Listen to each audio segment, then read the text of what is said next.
eu retomo e agradeci o interesse de todos aqueles que se interessam por educação, né, e que têm o interesse pelo tema da aprendizagem e educação, que é um tema pelo qual eu tenho me dedicado aí ao longo, sobretudo, dos 25 últimos anos.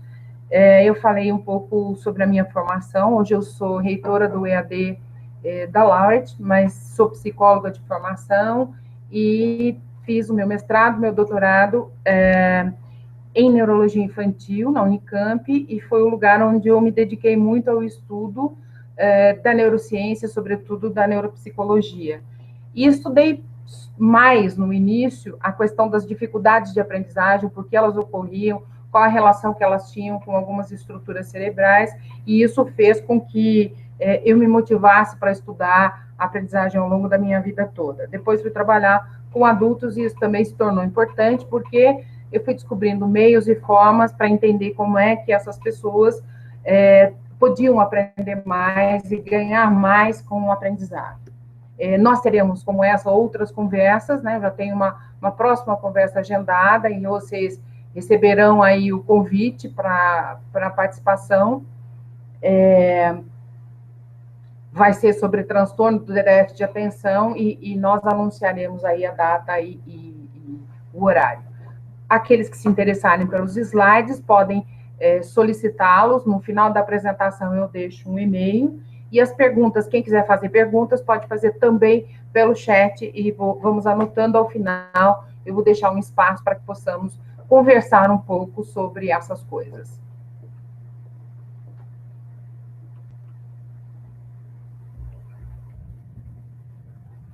Então, os tópicos que eu escolhi para falar para vocês, né, nessa temática, que é neurociência e educação, que acontece com o nosso cérebro durante o processo de aprendizagem, são, iniciando por neurociência e educação, quero abordar um pouquinho sobre a questão da aprendizagem, quero falar um pouco sobre base neural da aprendizagem, sobre atenção, sobre as funções executivas e sobre memória.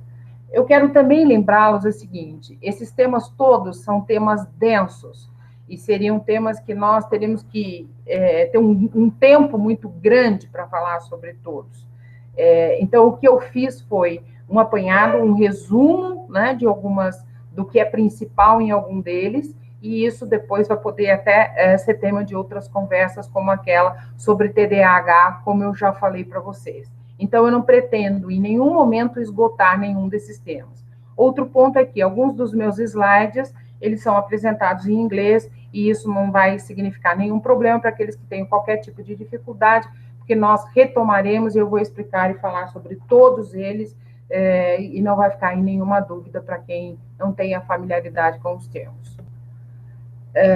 Então, acho que um ponto importante, né, a ser destacado é o interesse que a educação e a relação entre neurociência e educação tem tido nos últimos 20 anos, e mais especificamente nos últimos 5 anos, e eu acredito muito que isso tenha sido motivado, tenha sido deflagrado pelo conjunto de produção científica que tivemos durante a chamada década do cérebro, com início lá nos anos de 1990. Essa foi uma área, esse foi um período da história, um período chave em que se produziu muita coisa importantíssima para que tenhamos hoje o conhecimento que temos, e para que fosse um marco, e que também saibamos que há muito ainda para entender em relação ao chamado funcionamento cerebral, quando nós fazemos a divisão entre, eu tenho um conjunto de estruturas que fazem a composição do cérebro, mas eu tenho o conceito de mente, que é aquilo que habita, que é aquilo que dá a nós a característica daquilo que somos, que é composto pelas funções mentais, mas que é especificamente de cada um. Essa compreensão a neurociência ainda não tem de muitos dos fenômenos que acontecem na chamada atividade mental. Um exemplo que eu dou é a aquisição da leitura, que no meu entendimento é um processo que nós podemos entender como um fenômeno que é cultural, essencialmente, né? E você passa de gerações a gerações o conhecimento, um conjunto de códigos em que eles podem dominar determinados conceitos e passar isso para frente, ou adquirir mais ou menos, mas ele também é um fenômeno extremamente importante do ponto de vista biológico, né? E aí a parte biológica para a aquisição da leitura é fundamental. Ela depende especificamente de um conjunto de estímulos elétricos que vão se movimentar por uma rede específica de células e que vão permitir com que a criança, ou que mesmo o adulto que inicia a aquisição da leitura, que ele saiba, que ele compreenda um conjunto de símbolos, que ele ordene esses símbolos, que ele coloque isso numa determinada disposição e passe a compreender os conteúdos que estão sendo expostos naquele momento. Então, esse volume de produção científica sobre o funcionamento cerebral, no meu entendimento, eles foram mais focados sobre os chamados processos de aprendizagem. E eu sempre que falo em aprendizagem, não me refiro nunca à aprendizagem como uma coisa única. Aprender é um conjunto de funções, né? Eu falo em funções que têm que se interligar para que a aprendizagem de fato ocorra. Então, eu nunca falo em processo isolado. Na verdade, quando eu falo sobre aquisições, ou sobre tecnologias, ou sobre métodos, eu sempre falo no processo ensinar e aprender. Né? E quando eu falo em aprendizagem, e vou falar sobre bases neurais, né, e foco esse tema, eu falo sempre sobre aprendizagem enquanto processo. Acho que uma outra distinção, né, uma outra definição que cabe é a definição da neurociência, que é um campo interdisciplinar de estudos que são dedicados a compreender o funcionamento do sistema nervoso, incluindo o cérebro, que são responsáveis pelo controle de todas as funções que permitem ao ser humano viver e se adaptar. Né? Então, tudo aquilo que ele constrói, todas as descobertas que ele vem fazendo para viver melhor, para se adaptar, para conduzir melhor a sua vida, né, para ter mais tranquilidade ou mais conforto, tudo isso ela é função, né, depende de um conjunto de funções que são estudados pela neurociência, essa questão da adaptação. Essa compreensão do que gera um novo comportamento é fundamental, e a neurociência, ela congrega disciplinas como neurologia, como a psicologia, como a biologia. Então, você depois tem nomes como, hoje se fala até em neuroeducação, se fala em neurobiologia, se fala em neuropsicologia, porque são conceitos que juntos, né, você dá a exata dimensão de que essas ciências se unem, então, para compreender um novo fenômeno, um conjunto de fenômenos. Nós temos ainda o que marca muito depois da década do cérebro, talvez que mereça destaque, eu vou mostrar para vocês algumas coisas que eu acho fantásticas nesse sentido de evolução, como a tecnologia, ela tem evoluído, as técnicas de imagem, elas têm evoluído e têm trazido muita luz ao entendimento de como a aprendizagem ocorre. E apesar de todos esses avanços, nós sabemos que ainda há muito, muito, muito para ser entendido, porque nós temos muitos mistérios, né? Se é que assim pode ser chamado, a ser compreendido. E o que eu percebo, o que eu sinto hoje, é que a neurociência ela tem auxiliado muito no entendimento da aquisição dessas funções, daquelas que são as mais simples até aquelas mais complexas, né? E quanto na perda das mesmas funções. Então, quando a neurologia se dedica ao estudo de um paciente que teve um acidente vascular encefálico e que perdeu a capacidade de se comunicar com a fala, por exemplo, ela, obviamente, quando está estudando todas as áreas afetadas, ela auxilia, né, ela tem elementos suficientes para entender quando, lá no início da vida, no início dessa função, do estabelecimento dessa função, como é que tudo aconteceu.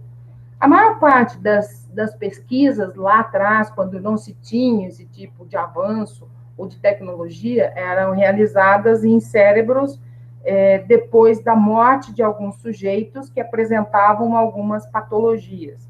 Então, tem um caso extremamente famoso, chamado o caso do Monsieur Tantan, e que era uma pessoa que tinha uma compreensão sobre todos os fatos, ele compreendia tudo aquilo que se passava, só que ele tinha uma grande dificuldade de comunicação, e ele usava apenas algumas sílabas para se comunicar.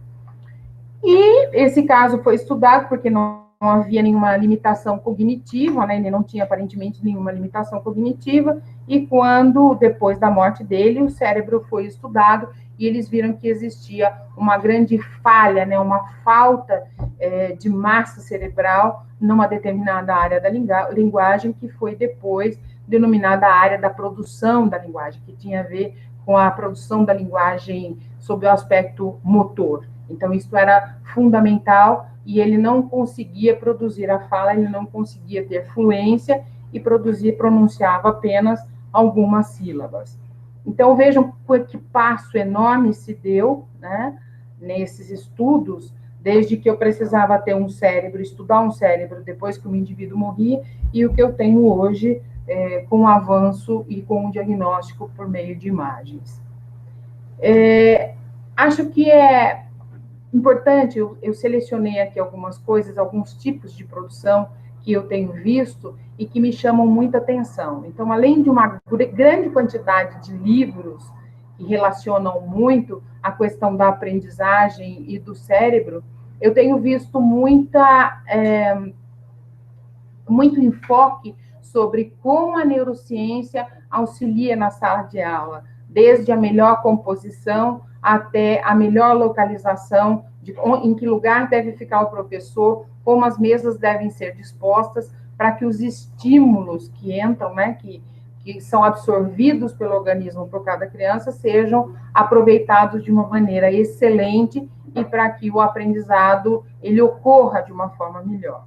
Óbvio que essas são as formas de se observar o que é que está no entorno, tudo aquilo que acontece, mas esse aumento, essa curiosidade e essa junção das ciências tem feito com que essas produções aumentem muito e que sejam produzidos novos livros sobre técnicas de imagem e muito mais. Eu trago aqui nesse slide algumas imagens sobre uma ressonância magnética funcional, que é uma técnica muitíssimo utilizada hoje em dia, que nada mais é do que um exame, do tipo de um exame de raio-x, em que o indivíduo fica num determinado tubo e que são feitas imagens em cortes do cérebro, e ele mostra como ocorre uma determinada função no momento em que ela está acontecendo. Então, por exemplo, eu posso pedir para que um indivíduo mexa a mão direita e eu vou ver qual é a área do cérebro que está sendo ativada naquele momento.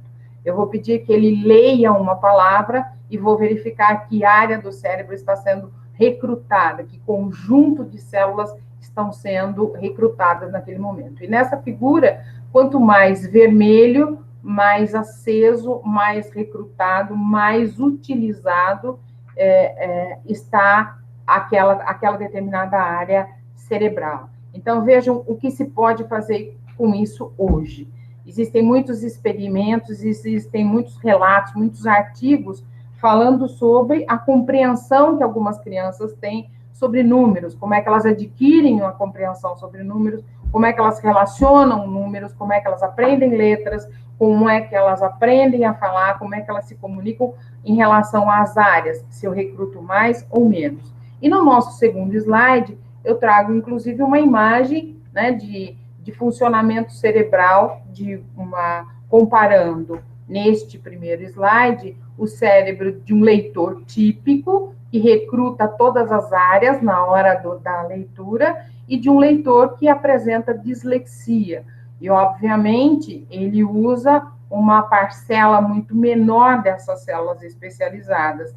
E aí, isso vai depender do tipo de dificuldade que ele tem, se essa dislexia é visual, se essa dislexia é auditiva, quais são os limites. Mas é simplesmente para mostrar o que eu teria, né, num exame de imagem, o que eu teria? Eu teria as outras áreas apagadas. Então, se eu der a mesma tarefa para esse indivíduo que eu dou a esse de leitura, um indivíduo que não tem nenhum problema de leitura vai enxergar, vai usar o seu cérebro dessa maneira, e o que tem apenas vai usar esta porção, e aí a sua resposta ao meio, obviamente, será comprometida.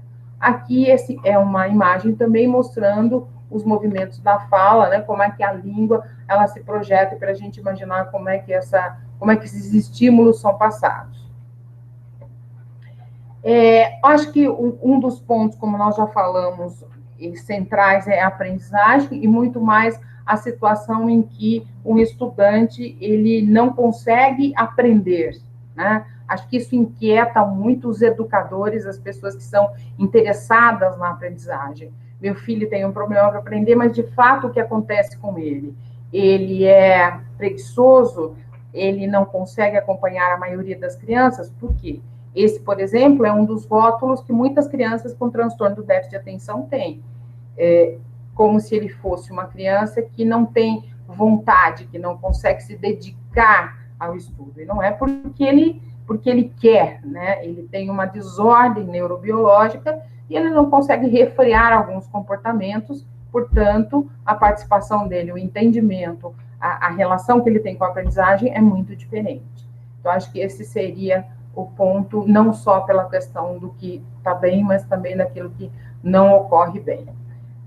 Aqui, um slide apenas para mostrar que, mesmo falando, né, usando aí a taxonomia de Bloom e mostrando como é que alguém que se preocupa com objetivos educacionais, que trabalha com os objetivos educacionais, também fala na relação do cérebro, desses objetivos, com as aquisições, né? Então, vejam que quando Bloom propõe essa taxonomia, ele fala em funções que são das mais simples para as mais complexas, né? Eu recruto um conjunto de células cerebrais que são mais interiores, né, no cérebro mais interno, e essas funções, elas vêm mais para a periferia.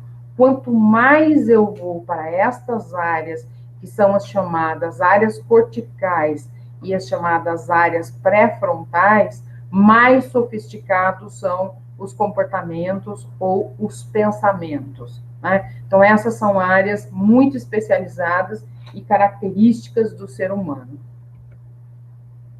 Aqui, apenas uma compreensão de que esse avanço que nós acabamos de falar, talvez seja, né, e tudo que a gente tem conseguido na neurociência, uma chave para avançar muito em relação às melhorias que nós precisamos na educação.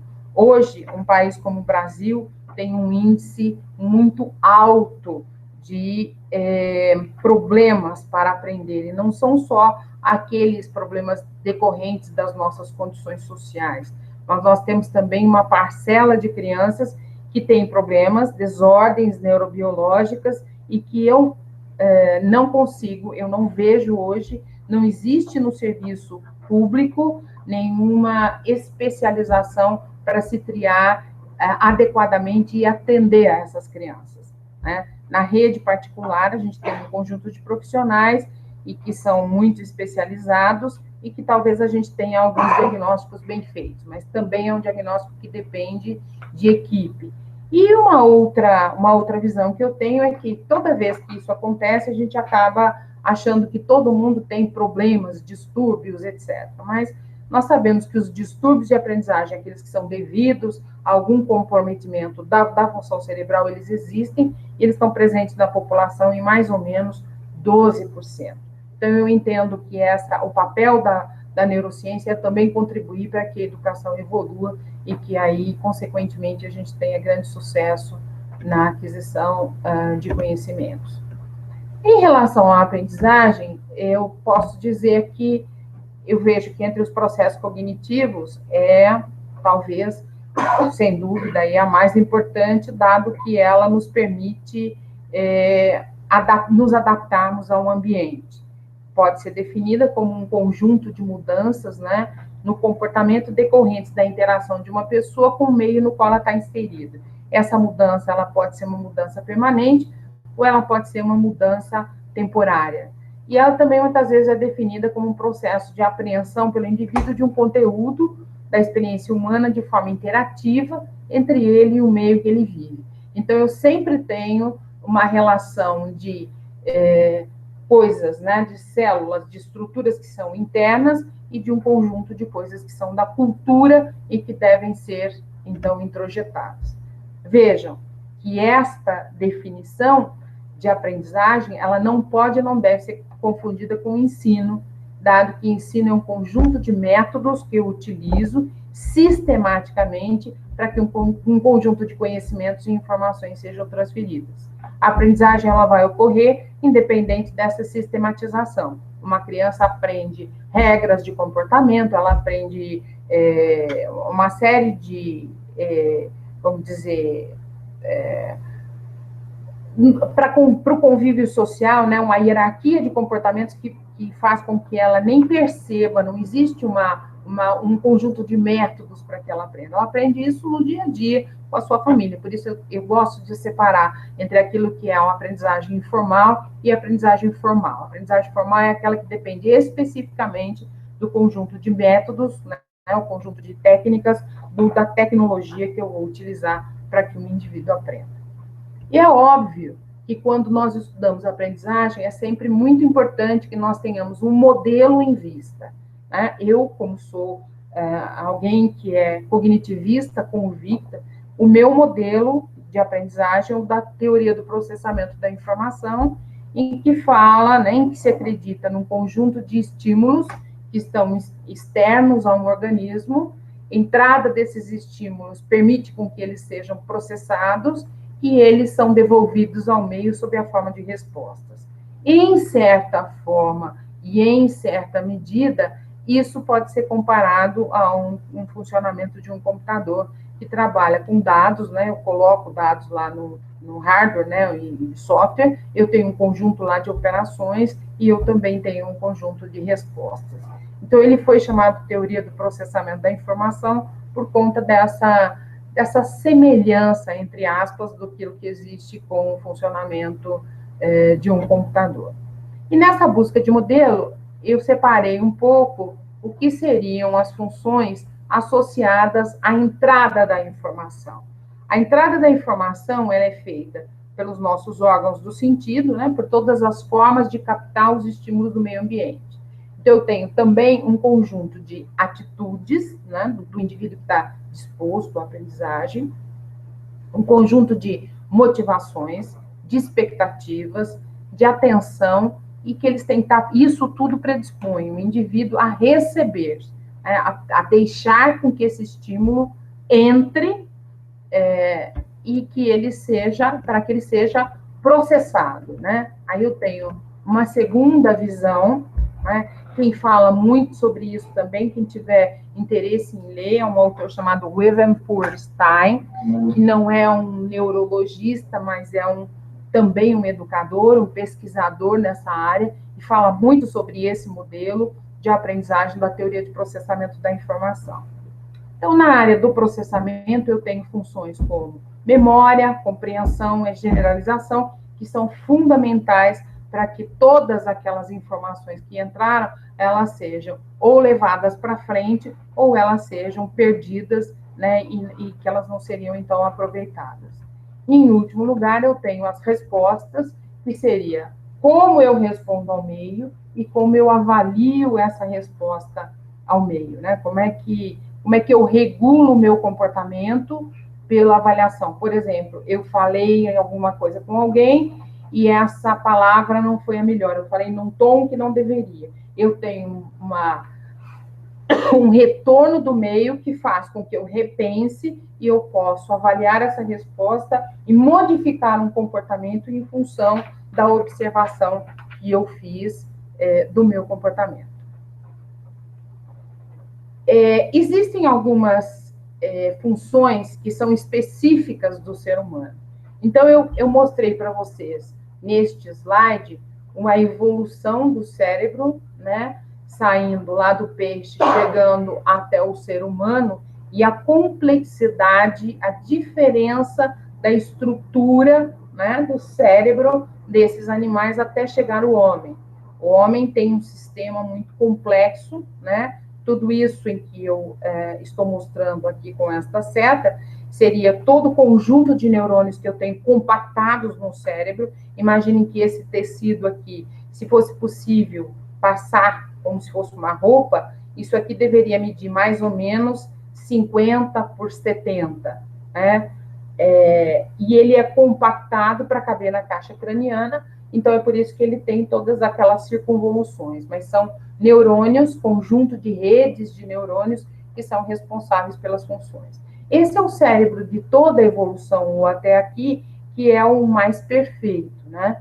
Com este cérebro, o ser humano pode se comunicar, ele pode elaborar pensamento, ele progride, ele cria máquinas, né? Então, nessa cadeia, ele é o único capaz de falar, de usar algumas funções que são chamadas estritamente funções corticais superiores, ou seja, são aquelas funções que nesta evolução não existia. Então, se eu pensar que durante a evolução eu tive 3 cérebros distintos, o primeiro chamado o de répteis, né, em que tem só o tronco cerebral e que a minha possibilidade era, diante de um estímulo, apenas fugir e ter um comportamento instintivo ou atacar, né? Então era uma estrutura rudimentar de cérebro. Posteriormente houve se acoplou sob esse cérebro de primário um cérebro secundário, que é chamado cérebro límbico, que é presente, por exemplo, em mamíferos. Né? Então, quando você chega em casa e você tem um cachorro e ele te agrada, ele de fato tem, ele estabelece com você uma relação afetiva, porque ele consegue desfrutar e trocar essas informações que são agradáveis, né, que são emocionais. Existe ali nesse cérebro, ainda que limitado, alguma sensação, alguma compreensão, algumas reações que podem ser chamadas emocionais. E o chamado neocórtex, que é aquilo que eu disse que é privilégio dos seres humanos, em que eu teria o cérebro pensante, né? Muito embora, às vezes, a gente não consiga saber como, de fato, se isso é verdade, dado que o homem, ao invés de conseguir tudo para viver melhor, ele destrói, né, o meio em que ele vive, ou ele cria situações em que ele mesmo acaba sendo vítima. Essas funções corticais superiores estão representadas nessa figura e podem ser resumidas com essas que estão aqui, com essas funções que estão aqui nesse quadro. Então, atenção, memória, orientação, a capacidade de cálculo, percepção, linguagem, as praxias, né, que seriam o movimento, a coordenação motora, né, global e fina, e as chamadas funções executivas, que são as funções mais recentemente estudadas e que são responsáveis pela modulação do nosso comportamento. Todas essas funções chamadas corticais superiores, elas são exclusivamente da espécie humana. O homem é o único animal capaz de ter esse conjunto de atividades, de funções cognitivas que o tornam e o fazem tão diferente.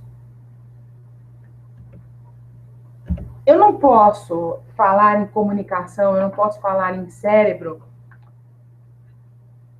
sem a noção de que eu preciso, para entender todos os estímulos a que eu estou exposta, que eu consigo captar do ambiente, sejam sentimentos, pensamentos, sensação de dor, de calor, de respostas emocionais e motoras, aprendizagem, memória, ou qualquer outra ação e sensação do ser humano, se eu não compreender como é que ocorre ou o que é a comunicação entre os neurônios. Então, de uma maneira bastante simplificada, eu posso dizer que esses neurônios são células muito simples, né? Muito simples do ponto de vista funcional, mas altamente especializadas, né? E elas ficam no cérebro, são células excitáveis e elas são apropriadas para receber e conduzir estímulos. Então, tudo que existe de comunicação entre nós e o meio externo, seja para receber um estímulo, ou seja, para dar a resposta, como aquele nosso slide anterior, ele depende da entrada, do processamento e da devolução da informação sob a forma de resposta. Esses neurônios é que fazem a condução desses estímulos. Os tamanhos são extremamente variados e eu tenho células desde muito pequenas até células muito grandes, como é o caso de neurônios da perna e do braço, que chegam a medir esses feixes de neurônio, cerca aí de 1,20 m. Eles funcionam, então, com estímulos, né, com impulsos eletroquímicos, e eles são compostos especificamente de uma membrana, né, um corpo de neurônio. Ele tem um axônio e um conjunto de dendritos, cuja função é fazer com que o estímulo passe e ele se liga a um novo neurônio, permitindo que o impulso seja passado. Nessa imagem, vocês veem bem a figura de um neurônio típico, óbvio que nem todos têm essa mesma configuração, alguns são um pouco menores, esses são os maiores, mas são os mais clássicos, e eu separei para que a gente tivesse um entendimento. A cada pedacinho desses, eu tenho um nódulo, né, chamado de Ranvier, e eu tenho a condução elétrica de um estímulo que passou de um dendrito, que deveria estar aqui, houve a captação do estímulo, ele caminha e ele é levado para uma nova célula. Isso acontece com uma velocidade muito rápida, e é esse, basicamente, o princípio de comunicação entre um neurônio e outro. Então, só por curiosidade, né, vejam que quantos bilhões de neurônios, em média, nós temos, em que velocidade, né, a 400 quilômetros, né, é a velocidade em que caminha, né, um impulso, e um bebê, logo ao nascimento, faz muitas e muitas e muitas sinapses, porque ele tem um cérebro que começou a funcionar em um conjunto de células que vão ser, aos poucos, aí iluminadas, né, que vão ganhar vida e vão passar a transmitir informações. Trago nesse slide uma visão de como esse processo de amadurecimento de neurônios, que é chamado um processo de mielinização, dado que lá no slide anterior, voltando um pouquinho a ele, né, o outro ainda, tudo que eu tenho revestindo, né, esses pequenos nozinhos, né, são chamados de bainha de mielina, que possibilitam que esses estímulos passem. Então, eu tenho, inclusive, algumas doenças que acometem essas bainhas de mielina em que esse impulso fica muito difícil de ser transmitido. Então, se essa parte do neurônio não funcionar, esse estímulo não vai para frente e eu não consigo receber uma informação no meio. Então, vejam a diferença. Quando eu tenho um acometimento no cérebro e eu tenho uma impossibilidade de mexer a mão, eu não tenho uma destruição da mielina, eu tenho uma falta de chegada da informação até aquele determinado membro. É diferente de quando eu tenho doenças que destroem a mielina e a informação não consegue chegar, então, até o cérebro. E aqui eu mostro para vocês que desde a concepção eu já tenho um desenvolvimento neuronal que ele vai acontecendo de formas diferentes, né? Desde a migração de neurônios até a programação de algumas células para que elas se desenvolvam de uma determinada forma, um processo de mielinização que ele é intenso a partir do 5º ano, né, e segue ao longo da vida, e a especialização também, a morte de algumas células, que elas acontecem a partir dos 12 ou 13 anos. Então, para que tenhamos essa ideia, isso aqui é o cérebro, como é que se formam as redes neurais desde o nascimento até os 2 ou 3 anos, com o aumento das sinapses. Aqui, essa outra imagem, mostrando o quanto de tecido nervoso foi importante que tivesse se adquirido e como as áreas foram ativadas ao longo dos 12 primeiros meses. Lembrando que tudo que é vermelho é fluxo sanguíneo e está aqui mostrado. Aqui, novamente, e eu gostaria só de destacar nessa figura, como no adulto, essas redes de neurônio, elas vão se tornando mais densas e em menor quantidade. Eu tenho uma perda, às vezes, de algumas conexões aqui pela especialização. Então, as redes, elas se tornam mais fortes, mais firmes, e eu perco muito dessa rede de neurônios. Também isso na figura de baixo. E o ambiente tem um papel fundamental nessa rede, né? Então, eu tenho aqui a comparação de 2 ratinhos colocados numa gaiola sem estímulo e numa gaiola com estímulo. Então, vejam que o rato que é colocado numa gaiola sem estímulo, quando eu faço análise do sistema nervoso da célula de um neurônio, eu tenho poucas ramificações, pouca criação de dendritos para que ele garanta a comunicação com novas células. E quando eu tenho um ambiente que é rico em estímulos, eu exercito a capacidade desse rato em procurar solução, saída, né? Ele tem que aprender a subir, a descer, a buscar água, a buscar comida, a alcançar outro nível, né? Eu tenho uma formação de redes que ela é muito maior, né? E ela está lá, ela é grande. Então, nós podemos fazer o mesmo paralelo para o desenvolvimento das nossas crianças na falta, na ausência de estímulo e na presença de estímulos. Quanto mais estimulado, maior é a rede de neurônios. Esse outro slide, ele serve para nos mostrar como eu chego a esse processo de maturação que vai estar aqui no final, né, totalmente desenvolvido. Isso deve acontecer lá por volta dos 20 anos. Tá? Então, o processo de maturação, de surgimento dos neurônios, ele está lá antes, né, na época da concepção, e ele vai ser praticamente concluído, posso dizer que estão maduros, até mais ou menos 20 anos. E eu tenho aqui, ao lado, quais são as áreas, como é que eu vou crescendo em relação às áreas de acordo com a idade, como é que elas vão se especializando. Aqui algumas funções, como linguagem, comportamento simbólico, visão, para que depois vocês possam observar como as faixas etárias são diferentes nessas aquisições, né? As relações sociais, como é que eu troco, como é que eu mudo, o quanto elas são mais ou menos sensíveis ao longo do tempo aos estímulos, né, que são do meio. Aqui, os estágios do desenvolvimento definem como é que essas funções se processam. Então, primeiro eu tenho o desenvolvimento da visão, depois eu tenho da fala, depois eu tenho o desenvolvimento emocional, depois eu tenho aqui, olha, o desenvolvimento motor, que começou lá antes, até porque eu já tinha o movimento antes desse bebê nascer, a relação social, que vai começar aqui a partir dos 3 anos, e a linguagem, que também está aqui presente já desde o nascimento. Diria que uma função cortical, que é chamada, as duas funções que eu considero as mais importantes para a aquisição de todos os outros comportamentos, de todas as outras funções, ou para o processo, sobretudo para o processo da aprendizagem, a mais importante é o processo de atenção, que é a função pela qual eu sou capaz de fixar, de selecionar e ter ciência da quantidade de estímulos que estão fora do meu ambiente. Ela é a base, né, de toda atividade mental, como, por exemplo, o pensamento, a capacidade de resolver problemas, a minha capacidade de me comunicar. E quando eu falo aqui em linguagem, eu não falo apenas em fala, mas eu falo na mímica e numa série de outras coisas. Ela é um requisito para a maior parte dos processos cognitivos, especificamente memória, né? Acho que ela pode ser, tenho certeza que ela pode ser considerada aí o clímax, né, de toda a integração mental, e ela é um grande pré-requisito para a nossa capacidade reflexiva.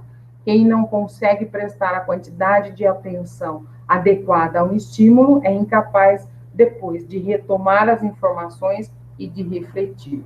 Então, se eu não prestar, se eu não mantiver uma quantidade adequada de atenção, a minha memória não funciona, e se a minha memória não funciona, eu não sou capaz de aprender. Então, aqui é uma figura, nesse slide, que mostra a estrutura principal. Acho que desse slide o que é importante é saber que até 2 anos, mais ou menos, a função da atenção ela é controlada somente por estímulos que são ambientais, e mais ou menos aos 6 anos é que ela passa a ser uma função que é interna, que é controlável, que já começa a ser estável e ela é mais ou menos eficiente. E eu não posso dizer que a atenção é um processo único, ela também é integrada. Se vocês olharem para essa figura e olharem as setas vermelhas, vão entender que aqui eu tenho fibras que vão e voltam praticamente no cérebro como um todo. Não existe uma área específica para que ela seja demandada. Entre as funções da atenção, as mais importantes são a capacidade de selecionar estímulos, que eu escolho um entre vários e eu me foco nesse estímulo. A sondagem, que aqui eu posso procurar por coisas, né? Então, eu estou procurando uma determinada letra, num caça-palavras, por exemplo, eu vou lá e estou procurando uma letra, e fico lá o tempo inteiro para achar aquele determinado desenho ou aquela determinada letra. A capacidade da vigilância, que eu fico esperando que um estímulo apareça. Um controlador de de voo, por exemplo. Ele vai ficar lá com o radar esperando a entrada, né, de um determinado avião, então ele tem que ficar focado ali o tempo inteiro. A vigilância, ela depende muito da capacidade de sustentar a atenção. E a atenção dividida, que é a capacidade que muitas pessoas têm de prestar atenção, de focalizar duas coisas ao mesmo tempo, sem que nenhuma delas perca, né, em relação às informações. As funções executivas, eu gostaria de falar sobre elas num outro momento, mas eu gostaria que nós tivéssemos o entendimento de que elas são, é como se eu tivesse uma área bem na frente do cérebro que funciona como um comandante, tal qual um maestro, que vai organizar todas essas outras áreas ao mesmo tempo. Então, ela vai compreender a atenção, a capacidade de aprender pela experiência, a inibição de determinados comportamentos, eu sei aquilo que eu tenho que calar, como, eu vou controlar a impulsividade, eu vou aumentar a minha concentração. Então, eu diria que as funções executivas ou de autorregulação, elas podem ser comparadas aí a um grande maestro que tem que reger todas as outras estruturas. Então, ela é de fundamental importância. E nesse slide eu separo um pouco o que é alerta, o que é orientação e quais são as fibras voltadas à função executiva. Se vocês olharem, vão ver que as funções executivas, elas estão sempre à frente, as funções de alerta são as mais básicas, né? E as funções de orientação, elas estão, então, mais espalhadas. Então, alerta e orientação mais espalhadas do cérebro e a executiva mais na frente. Aqui, apenas um slide para mostrar aquela questão da maturação da atenção, e, novamente, eu digo que o auge, né, do desenvolvimento da atenção, ele está por volta de 15 anos, mais ou menos, que essa capacidade, ela já está bem definida e ela já está bastante madura. A falta de atenção, ela tem sido muito falada e discutida, né? Eu acho que sobretudo se manifesta no contexto escolar, e essas dificuldades, elas são decorrentes do limite que a criança tem de empregar, né, um tempo adequado ou a estratégia adequada e se organizar diante de algumas tarefas. Acho que esse é um capítulo que merece um estudo, tal qual as funções executivas. A falta de atenção, ela pode ser um tema de grande relevância para quem se interessa por educação, quem trabalha com criança, ou mesmo para quem tem filhos aí na idade e que tem que ser na idade de educação. O nosso tópico último é o da memória, né? Então eu separei um pouquinho uma divisão. A memória é uma função cortical, assim como a atenção é a capacidade que eu tenho de isolar e selecionar do meio alguns estímulos. A memória é uma outra função cortical que me permite receber, armazenar e recuperar uma informação ou um conjunto delas. Quanto ao tipo, eu posso ter a memória que é chamada implícita ou explícita. Quanto ao estágio, eu posso chamar de memória sensorial, de curto prazo ou de longo prazo. E o processo eu posso chamar de codificação, de armazenamento e de recuperação.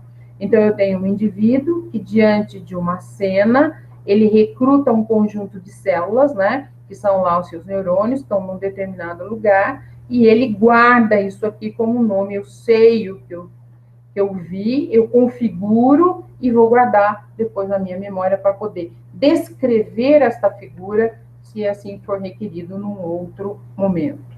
Então, eu posso dizer que memória, quanto ao tipo, ela é explícita ou implícita. É explícita quando eu estou falando de fatos, né, e conhecimentos de uma maneira geral, né, e de eventos ou de coisas que eu posso experienciar.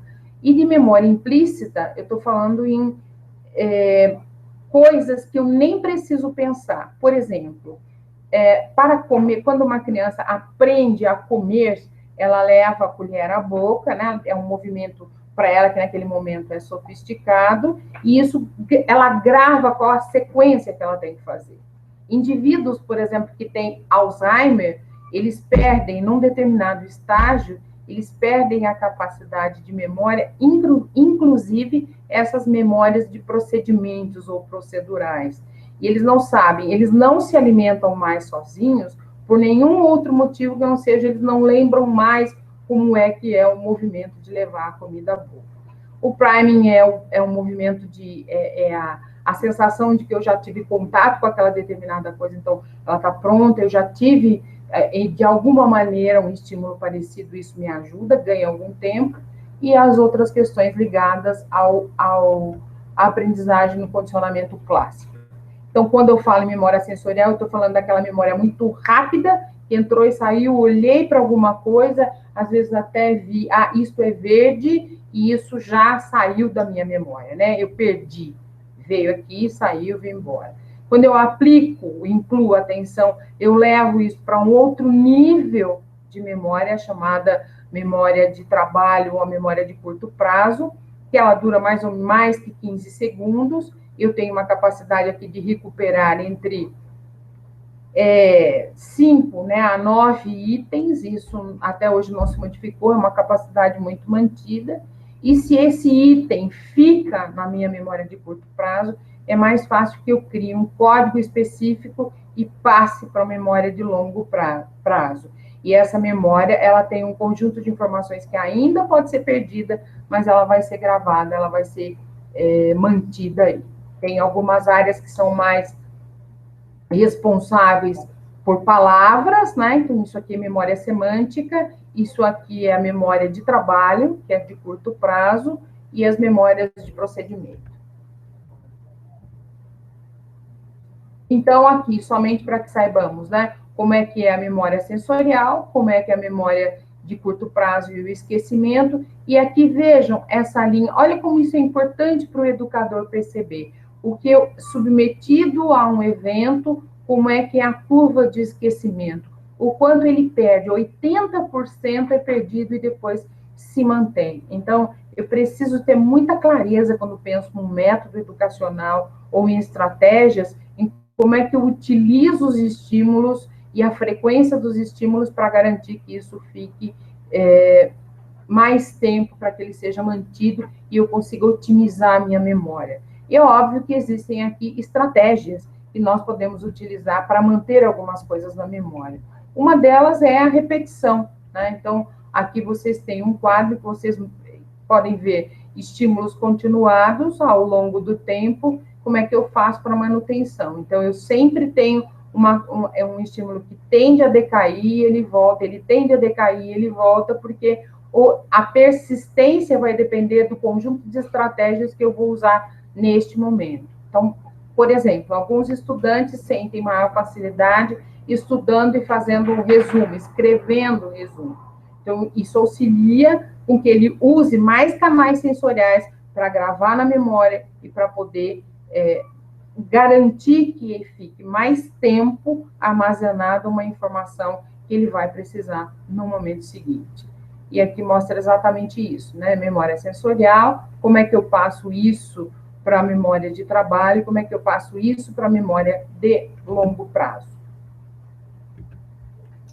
Aqui eu tenho um desafio que é muito grande na aprendizagem, que é como é que eu mantenho um estudante com interesse, então motivado, como é que eu mantenho um estudante atento, como é que ele se concentra na informação, como é que ele compreende totalmente a informação que eu quero e como é que ele retém na memória aquilo que ele precise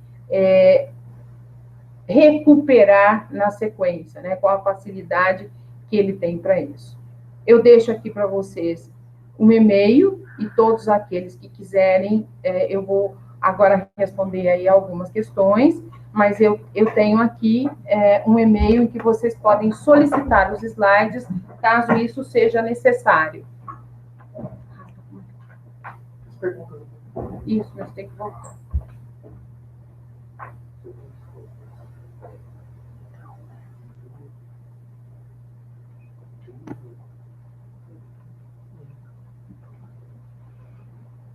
Bom, uma das perguntas que eu tenho aqui é o que é memória de trabalho, né? A memória de trabalho é a memória que eu chamo de curto prazo, que é aquela memória que eu utilizo para determinados fatos do ambiente em que eu tenho que imediatamente resolver ou demandar alguma questão. Então, eu uso a memória de trabalho quando alguém me dá um número de telefone e eu preciso imediatamente resolver aquele problema. Eu sou capaz de repetir aquele número, eu uso e muitas vezes eu esqueço, não me lembro nunca mais. Eu preciso ter um conjunto de outros motivos para gravar, para associar e para passar para a minha memória de longo prazo. Então, a memória de trabalho, né, ou a memória, ela também é chamada memória de curto prazo.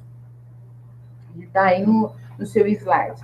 Raciocínio, essa é uma outra pergunta, né? O que é um raciocínio? O raciocínio é um conjunto, né, de funções que, na verdade, é o pensamento, é o processamento como um todo. Então, eu raciocino sobre algumas coisas quando eu uso um conjunto de funções mentais ou de funções cognitivas que me permitem resolver problemas, fazer cálculos. Então, isso pode ser chamado raciocínio. É um termo bastante amplo para um conjunto de coisas que eu queira resolver.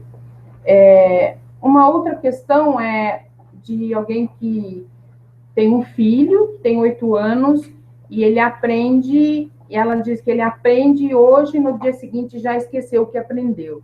Então, eu tenho dúvidas se o que ele tem eu não vi, não sei, não avaliei. Mas o que nós precisamos ter muita clareza é que, quando eu identifico que há uma fragilidade na recuperação da informação, se o que existe de fato é um problema de memória ou se é um problema de atenção. Porque nós não podemos esquecer que quem faz com que toda a informação ela seja codificada e armazenada e passe para a memória de longo prazo é o processo de atenção. Então, muito provavelmente, a gente tem aí um déficit que pode ser de atenção e não especificamente de memória. De qualquer maneira, eu acho que vale a pena avaliar, porque são duas condutas diferentes. Se ele tem um problema de memória, você tem que ter um tipo de abordagem, se ele tem um problema de atenção, é um outro tipo de abordagem.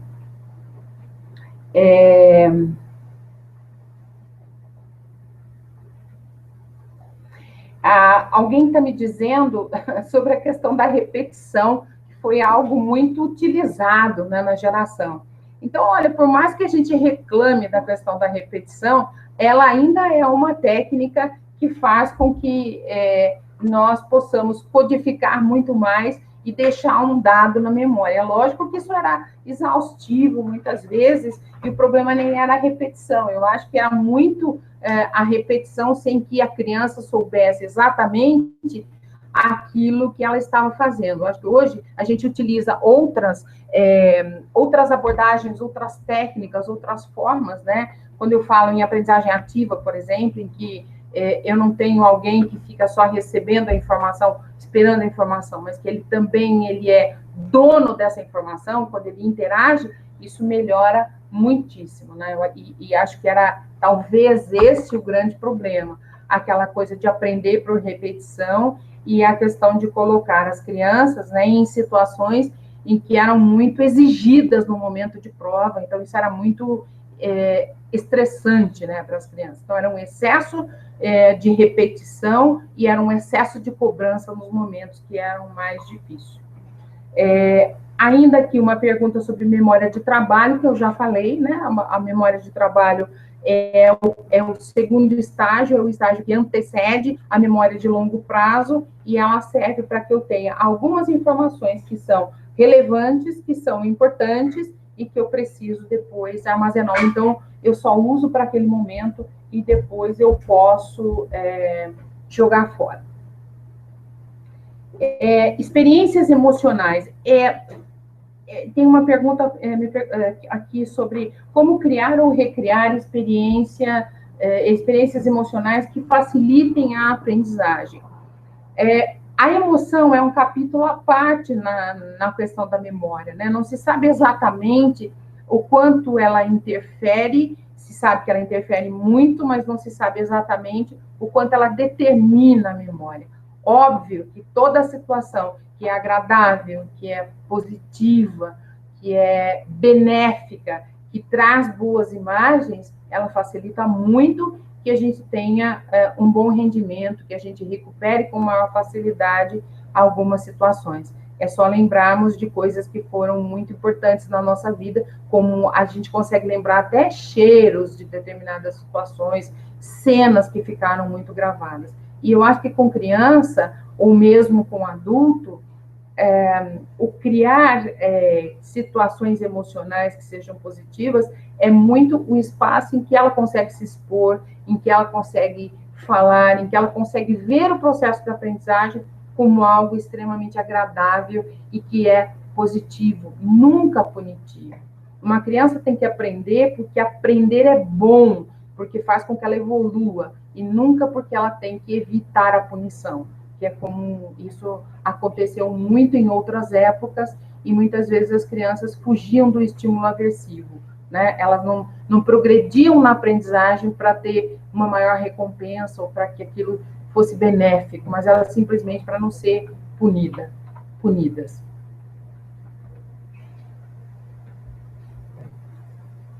Tenho ainda alguma pergunta sobre alguém que já é adulto e que também diz que está querendo fazer um mestrado e que esquece com muita facilidade aquilo que ouve.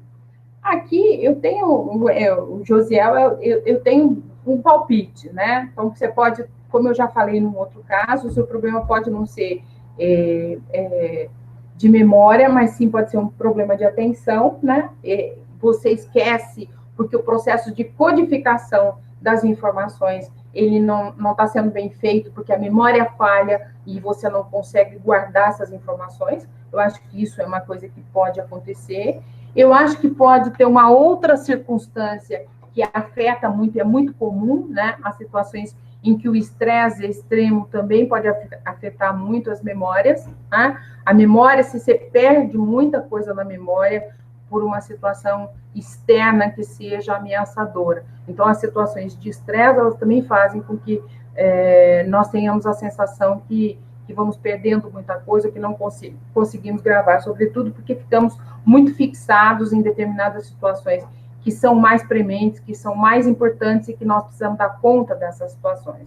Então, acho que aí pode acontecer essas duas coisas, né? Investigar um pouquinho como anda a atenção, existem treinos de atenção em que você pode melhorar, existem treinos de memória também, acho que isso pode acontecer, mas verificar um pouquinho se não tem outras intercorrências que sejam aí maléficas, né, que influam de uma maneira muito negativa.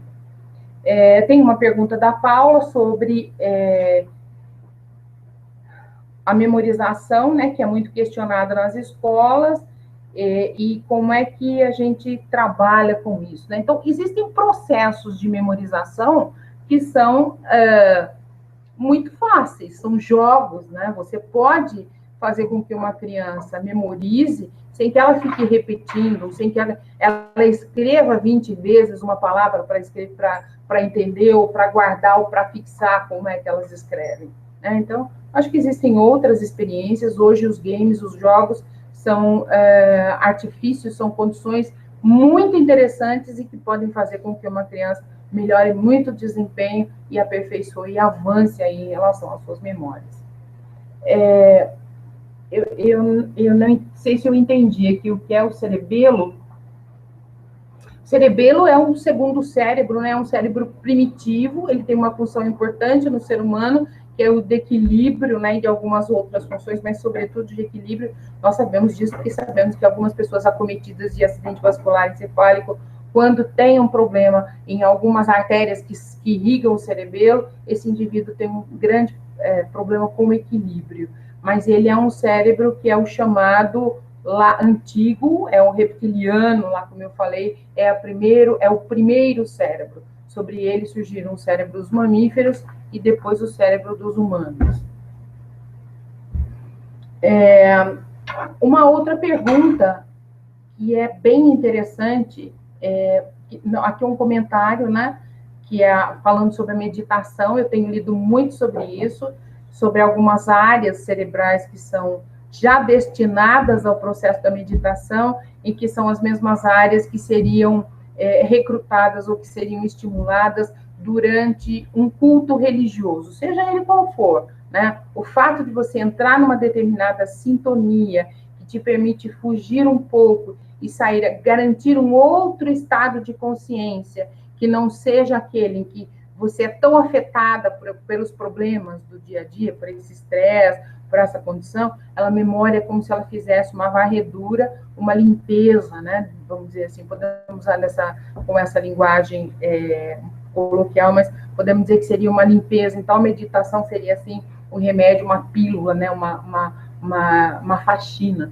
na nossa atividade cerebral, e ela poderia funcionar como um auxiliar, né, na manutenção das memórias. E aqui uma pergunta ainda falando sobre videogames e afins no processo e aprendizagem da geração Z.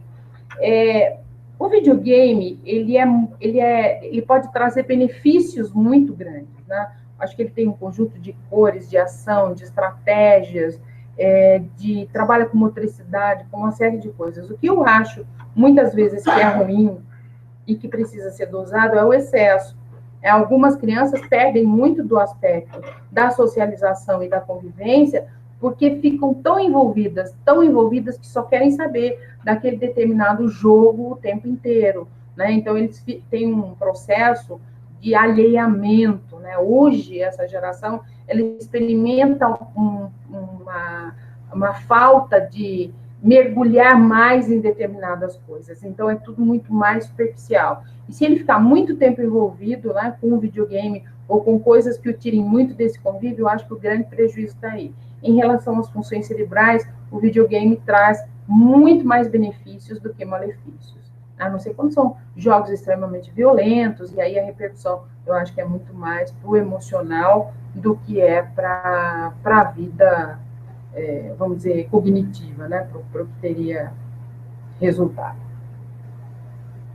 Bom, agradeço aí a todos, né, pela atenção, por terem dividido comigo este momento. Teremos outros momentos, outras conversas, e faremos aí um convite a todos vocês, aqueles que mandaram as perguntas, se sentiram satisfeitos, ok, se não, podem também me mandar ainda por e-mail, naquele e-mail que eu deixei disponível lá nos slides, e podem nos escrever solicitando os slides, que eu terei o máximo prazer em enviar a todos vocês.